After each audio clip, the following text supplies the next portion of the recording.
রাতের আধারে ইরাকের উপকূলে থাকা তেলবাহী জাহাজ হঠাৎ বিস্ফোরণে কেঁপে উঠল। সেখানে আঘাত হেনেছে ইরানের সুইসাইড ড্রোন বোট। হরমুজ প্রণালীতে ইরান যে কত বিস্ময় আমেরিকা এবং ইসরায়েলের জন্য জমা করে রেখেছে তা একের পর এক প্রকাশ পাচ্ছে।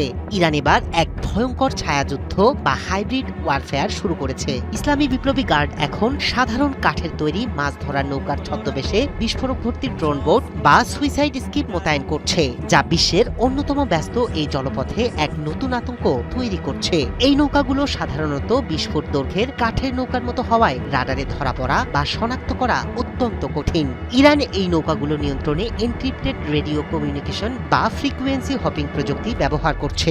একজন অপারেটর তীরের নিরাপদ আস্তানায় বসে 10টি নৌকার একটি পুরো ঝাঁক বা সোয়ার্ম নিয়ন্ত্রণ করতে পারে। কিছু নৌকা আগে থেকেই প্রোগ্রাম করা থাকায় সেগুলো প্রায় স্বাধীনভাবে লক্ষ্যবস্তুতে গিয়ে আঘাত হানতে সক্ষম। বিশেষজ্ঞদের মতে মার্কিন নৌবাহিনী বড় বড় যুদ্ধজাহাজ বা লক্ষ্যবস্তু ধ্বংস করতে পারদর্শী হলেও একসাথে 50টি ছোট ছোট বিস্ফোরক ভর্তি নৌকার আক্রমণ সামলানো তাদের বর্তমান প্রতিরক্ষা ব্যবস্থার জন্য বেশ কঠিন।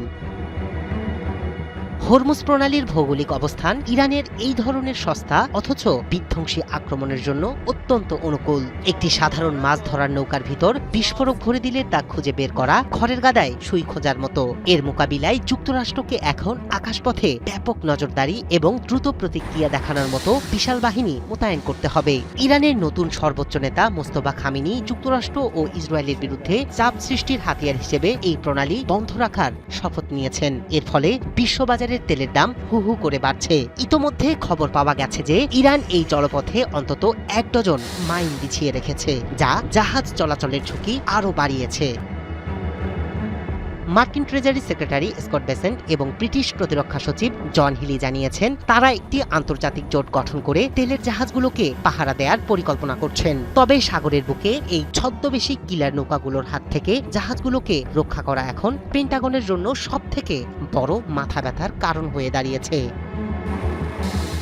গত 1 মার্চ ওমানের মাস্কাটের উত্তর মার্শাল আইল্যান্ডসের পতাকাবাহী একটি তেলবাহী ট্যাঙ্কার ইরানের একটি চালকবিহীন জলযান দ্বারা আক্রান্ত হয়। হামলার পর জাহাজের কর্মীদের নিরাপদে সরিয়ে নেওয়া হয়েছে। এছাড়া গত 11 মার্চ পারস্য উপসাগরে আরও 2টি তেলের ট্যাঙ্কারে রিমোট কন্ট্রোল বিস্ফোরক নৌকা আঘাত হেনেছে বলে জানা গেছে।